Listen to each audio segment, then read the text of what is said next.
Hey folks, welcome back to the final episode of Dark Souls. We are just about ready to tackle on Lord Gwyn. So let's wake this son of a bitch up. No, I'm fine. Well and wide awake. Do not treat me like an old withering snake. I am... Yes. Very well. Then stay still for a moment. Okay, skipping this part. Alrighty, so. Let us offer.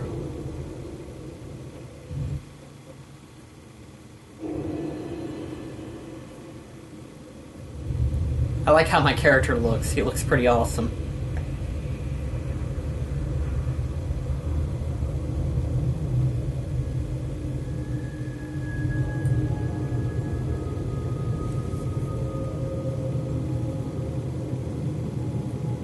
Whew.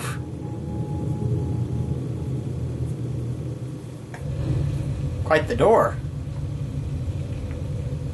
Let's see what he says now.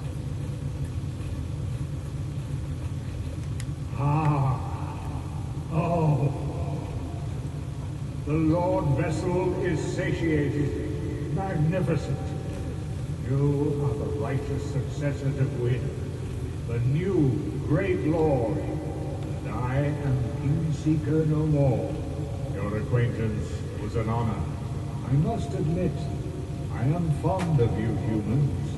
May you enjoy serendipity, and may the age of fire perpetuate. That's pretty much all he says. A few things we gotta do first.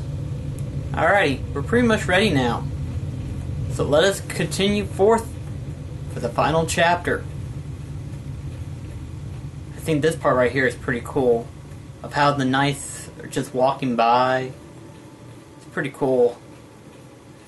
Then this right here, holy crap. Just this whole game is awesome. Every bit of it. Even Blighttown, I will admit, even Blighttown. As much as I hate the area, it is still pretty awesome.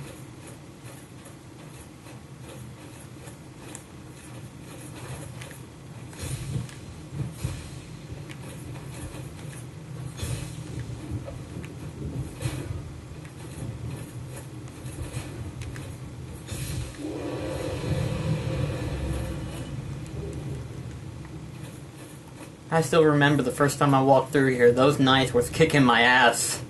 They were like bam, bam, bam. But I've learned a lot. I know how to play the game right. Quite literally, in fact.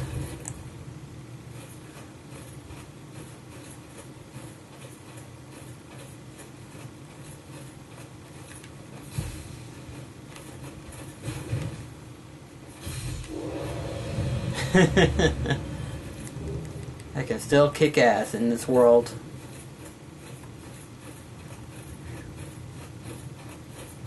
I have to say though, it's kind of funny because I only know Dark Souls 1. I'm interested in how Dark Souls 2 is going to play out. Actually, I'm looking forward to Dark Souls 3 for that matter.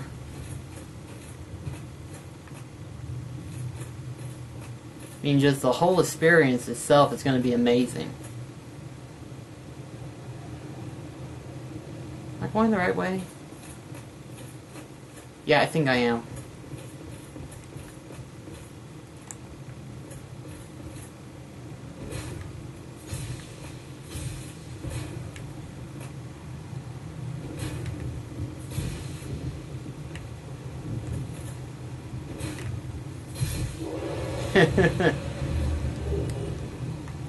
These guys are going down quick, aren't they?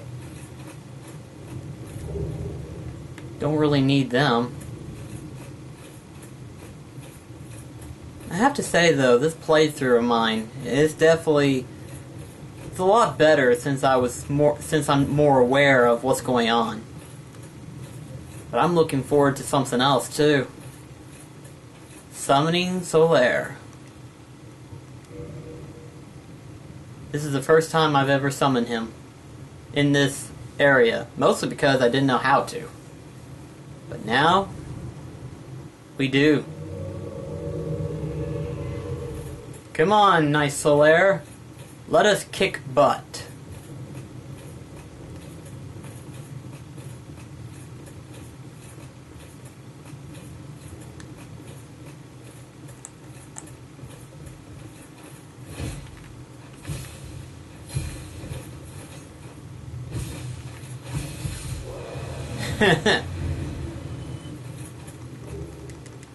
We're both going to be kicking butt here.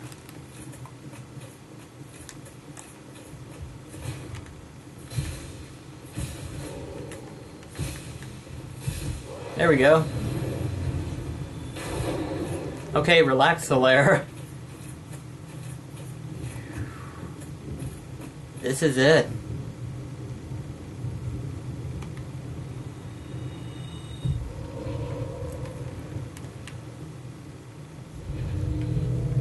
Okay, here we go. We're coming in.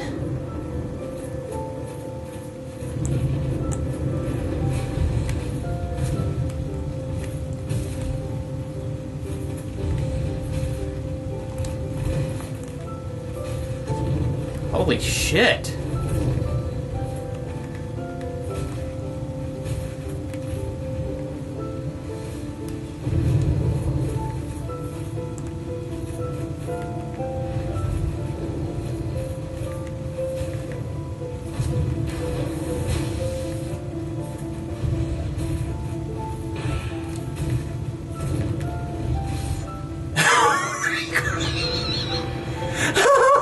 Shit.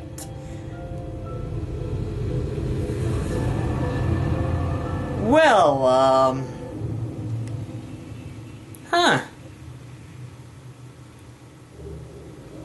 Thank you, Solaire.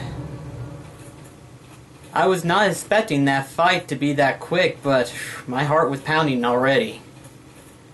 Okay, so.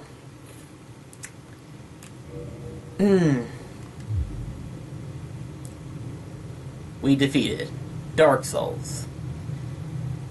So, before I go on to my ending of the series, we're going to go ahead and let our character say farewell to us.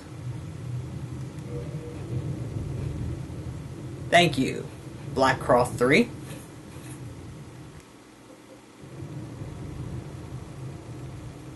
As we say farewell to our character that we have created, and I have to say, he is freaking awesome. Just everything looks so cool about him.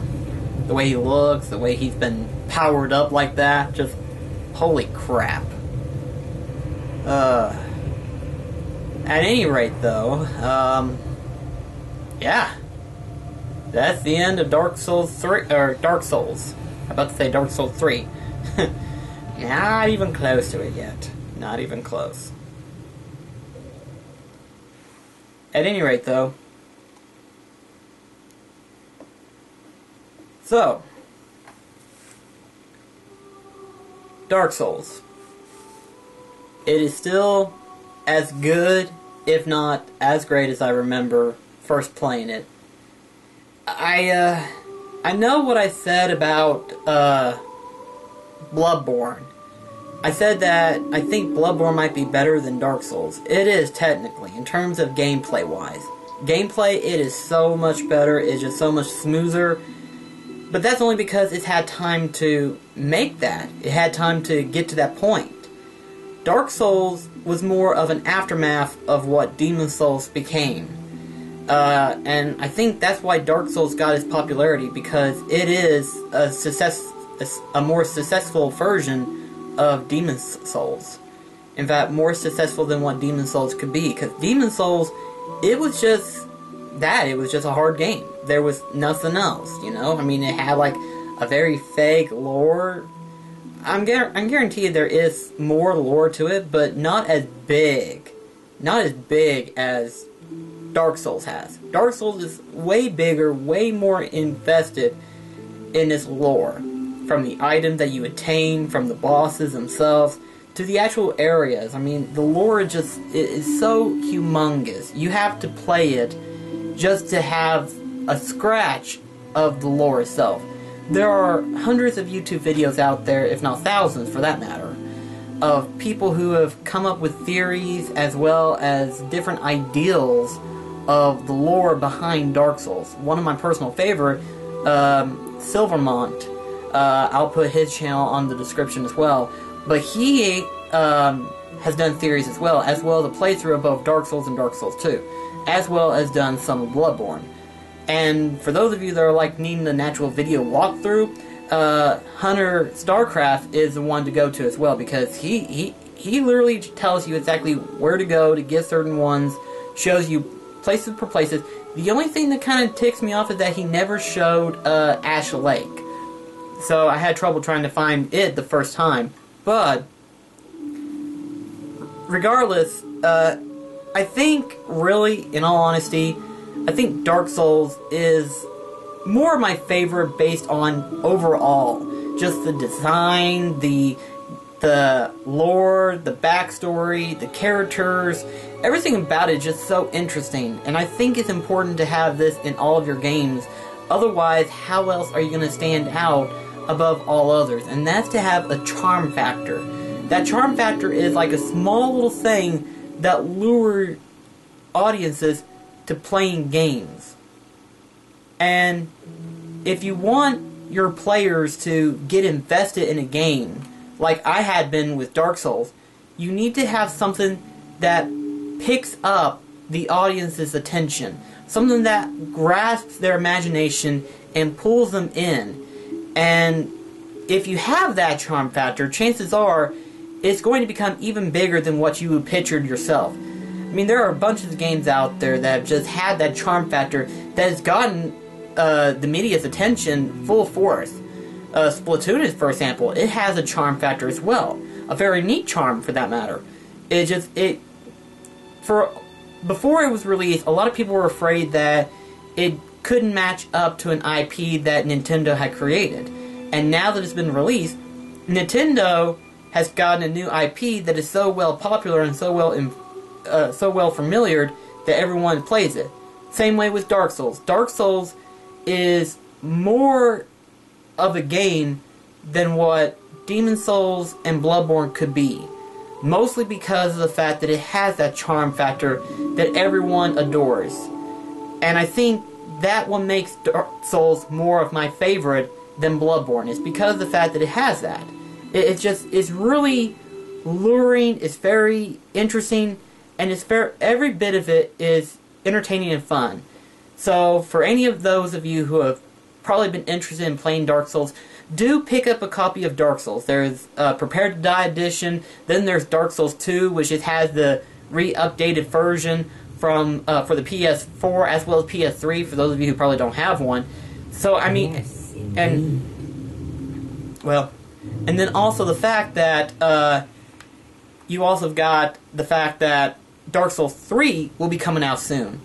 And I encourage anybody who has never played Dark Souls, please pick up a copy. And I guarantee you, even though it is challenging and hard, the outcome of being able to proceed forward through these areas to get into each individual zone, not just beating the bosses, not just getting powerful, but exploring the area, discovering the lore, realizing that the world is bigger than you imagined. That's what makes it worthwhile. So, until then, this is been Black Cross Plays Dark Souls. Look forward to playing Dark Souls 2, as well as Dark Souls 3, and Demon Souls, as well as Bloodborne being the DLC content that they're going to release. And from what I've heard and read, it sounds like From Software is working on a lot of projects after this coming up new year. They've got a lot of projects that's going to be released soon. They're going to be talking about it, I hope, in the next E3. I cannot wait to see what From Software does with all of their games. And I hope all of them is good, if not as great as what Dark Souls has been for me. Because it really is. It literally is one of my favorite games of all times. But I've rambled on long enough. I'm sure you guys are looking forward to whatever game I'm fixing to pick up and play next. So stay tuned and look for that. And I'll catch you in the next episode. Until then, this is Black Cross signing off. Take care, guys. Have a wonderful day. And may God bless you.